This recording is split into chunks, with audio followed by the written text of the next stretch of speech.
오늘은 여러분들이 많이 어려워하는 리딩에 대해서 좀 알아보도록 할 거예요. 특히 리딩에서도 리딩과 관련한 헤딩 공식에 대해서 좀 알아보도록 할게요. 많은 학원, 많은 선생님들이 이제 헤딩을 푸는 공식에 대해서 야, 그냥 그거 어려워. 그리고 그거 독해를 좀 많이 알아야지 수 있는 문제야. 혹은 단어를 더 외워. 네 실력이 부족한 거야. 이런 식으로 이제 많이 얘기를 하시는데요. 꼭 그렇지만은 않다. 엄연히 어려운 문제임에도 불구하고 여러분들이 풀 수 있는 스킬들이 존재한다는 것이죠.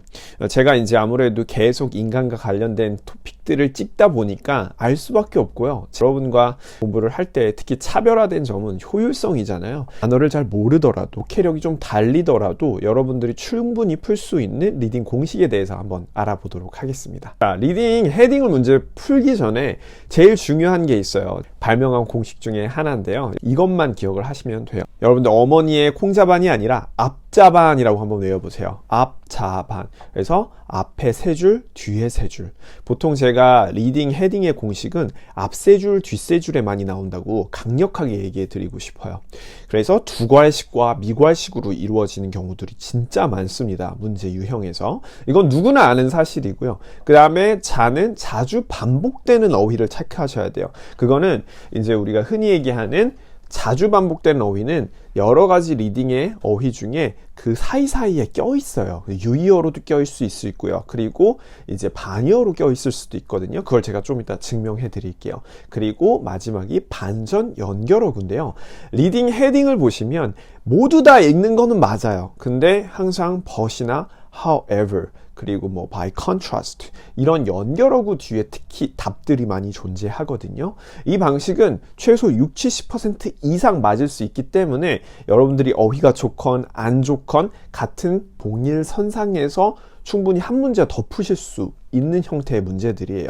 그래서 꼭 기억하세요. 앞, 자, 반을 기억하시고 저랑 같이 실전 문제를 한번 풀어보도록 할까요? 자, 오늘 토픽은 이제 헤딩 공식, 아까도 보셨을 거예요. 앞세 줄, 뒷세 줄, 두괄식과 미괄식, 자주 반복되는 어휘, 즉 frequently하게 나오는 것들, 그리고 반전 연결어구, however, but 공식을 한번 보고 한 두세 문제 정도 풀어보도록 할게요. 여러분들도 노트와 책이 있으시면 빨리 꺼내셔서 먼저 이런 형태의 기본적인 완성형을 좀 배워보세요. 아무것도 모르고 무턱대고 푸시는 분들이 정말 많아가지고 제가 특별히 이 영상을 준비했거든요. 저도 학생의 마음으로 풀어볼게요. 오늘은 캠 13의 테스트 1, 패세지 2 토픽이고요. 여러분들도 같이 푸실 수 있으시면 푸셨으면 좋겠어요. 이렇게 앞세 줄과 뒷세 줄, 자주 반복되는 어휘, 반전 연결어구를 꼭 봐야 되는 상황에 대해서 말씀드리도록 할게요. 첫 번째, 반전 연결어구를 먼저 찾아주시면 좋을 수가 있어요. 그냥 무턱대고 다 읽는 것보다는 첫 번째 유형은 반전 연결어구를 봐주시면 좋은데 처음에는 스캐닝을 잘 하셔야 돼요. 무턱대고 다 읽는다고 능사가 아니다. 그래서 A 부분에서 제일 중요한 포인트는 여기에 but이라고 보이세요? 요 but를 읽어주는 게 진짜 중요해요. 여러분들이 앞에 두 줄을 다 읽어봤자 답으로 나온다, 안 나온다? 안 나온다. 그러니까 여러분들이 이제 무턱대고 읽으면 그만큼 미련하게 읽고 있는 거예요. 여기는 필요가 있다, 없다? 없습니다. 그래서 반전 연결어구 뒤에 몇 줄을 읽어주는 게 더 좋아요? 세 줄을 읽어주시는 게 훨씬 더 좋아요. 그러니까 여기서부터 시작하지 말라고, 제발. B로 가서는 여기 같은 경우도 뭐가 나와요? 요렇게 however이라는 토픽이 나와요. 그럼 이제 위에보다는 밑에 미괄식 형태로 읽어주시면 훨씬 더 좋을 수 있다는 얘기예요. 제가 알려드리고자 하는 방향성은 여러분들이 최대한 시간 효율을 따지시란 얘기예요. 마찬가지로 이 문제에서도 C인데 C에서도 반전 연결어구 타입을 인펙트 형태로 찾아주셔서 문제를 찾아주고 뒤를 읽어줘도 나쁘지 않다 라고 하는 거죠. 그래서 문제를 읽을 때는 이런 형태들로 읽으시고 그 다음에 같이 맞춰가는 거를 저는 추천을 드릴게요. 물론 단어가 잘 안 되면 어려울 수 있어요. 자, 이제 빠르게 but이나 however를 찾으셨으면은 뭘 찾아야 된다? 바로 자주 반복되는 어휘를 여기서 찾아주시는 거예요. 근데 이제 여러분들이 함정에 많이 빠지시는 이유가 뭐냐면 이제 문제를 보고 똑같은 단어가 나오면 뭐 예를 들어서 보울덤이 나오면 보울덤으로 똑같이 안 나오는 경우가 많다는 거예요. 그래서 절대적으로 똑같은 뭐가 나온다? 어휘로 나오지 않는다는 거예요. 그래서 여기서 어휘가 진짜 중요하고 유의어를 잘 알수록 여러분들이 더욱더 도움이 될 수 있을 거예요. 그래서 똑같은 어휘를 답으로 찾으면 안 되고 뭐를 봐라? 자주 반복되는 어휘에서 유의어를 찾아줄수록 여러분들이 훨씬 더 가능성이 높아진다. 그래서 뭘 확인해라? 유의어, synonyms를 많이 봐라. 반드시 중요한 거예요, 이거는. 왜냐? 제가 강조하는 라이팅, 스피킹에서도 연동이 되니까. 그래서 앞세 줄, 뒷세 줄을 읽었으면 여기 한번 봐주세요.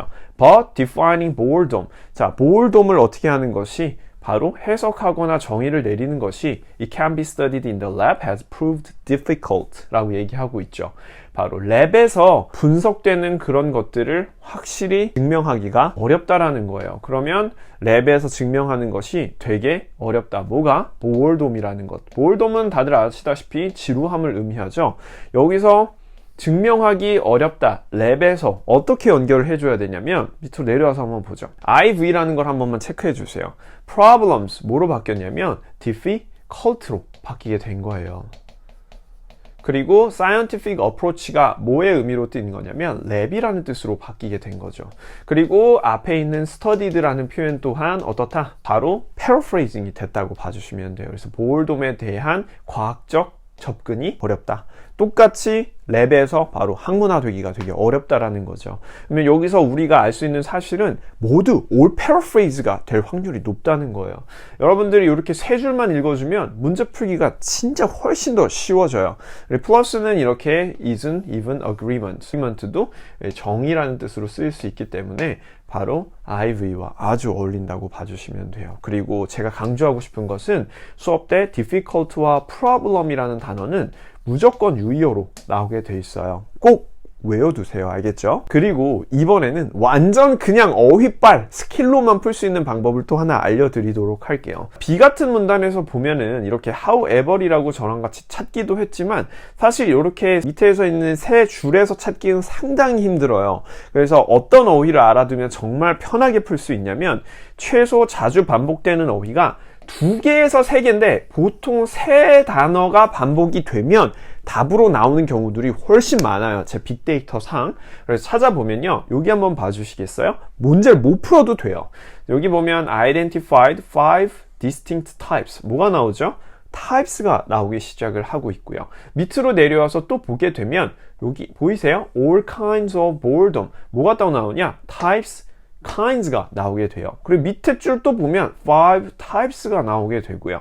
밑에 줄 또 보게 되면 여기서도 한 번 더 나오게 되거든요. kinds가 뭐랑 연결이 된다? creating a system of classification of feeling of boredom. 즉 classification은 뭐의 유의어다? 바로 kinds의 유의어다. 근데 이제 kinds가 뭐의 유의어로 또 바뀌어 나올 수 있냐면요. 바로 category 같이 외워두세요. sort가 있고요. 그 다음에 type 이렇게 위치해 있죠. 그래서 type, sort, category, kinds, classification을 다 외워두시면 이렇게 2개에서 3개적으로 반복되는 어휘가 나오는 유의어를 찾아주시면 돼요. 여기서 포인트는 만약에 kinds하고 그리고 여기에 type 이런 단어들이 나왔다고 type이 들어가게 되면 답이 아닐 수가 있다는 말이었습니다. 자, 여기까지 해서 저랑 같이 짧게 앞세 줄, 뒷세 줄 자주 반복되는 어휘, 반전 연결어구를 봤는데요. 저랑 유의어도 같이 정리된 걸 한번 보도록 할게요. 아까 말씀드렸던 그런 유의어들을 공부를 많이 해야 되잖아요. 그래서 여러분들이 제일 중요하게 생각해야 될 게 뭐냐면은 이런 식으로 제가 유의어 정리해 놓은 파일 Chem 13에서 테스트 1, 패시지 2 목차를 찾으셔서 가신 후에 이런 식으로 정리가 돼 있단 말이에요. 아까 scientific approach라는 뜻 같은 경우는 research, study, investigation, experiment in laboratory. 아까 마찬가지로 laboratory라는 뜻 자체가 investigation이나 study의 의미를 갖고 있어요. 유의어로서. 그래서 이제 이 유의어들을 여러분들이 시간이 없잖아요. 제가 다 정리를 해놨단 말이에요. 강의 때 손쉽게 여러분들이 볼 수 있게. 그리고 danger 같은 경우도 뭐 problem, risk, hazard, threat, jeopardy. jeopardy 같은 경우는 위협이라는 뜻으로서 이것도 아리클에서 정말 많이 나오죠.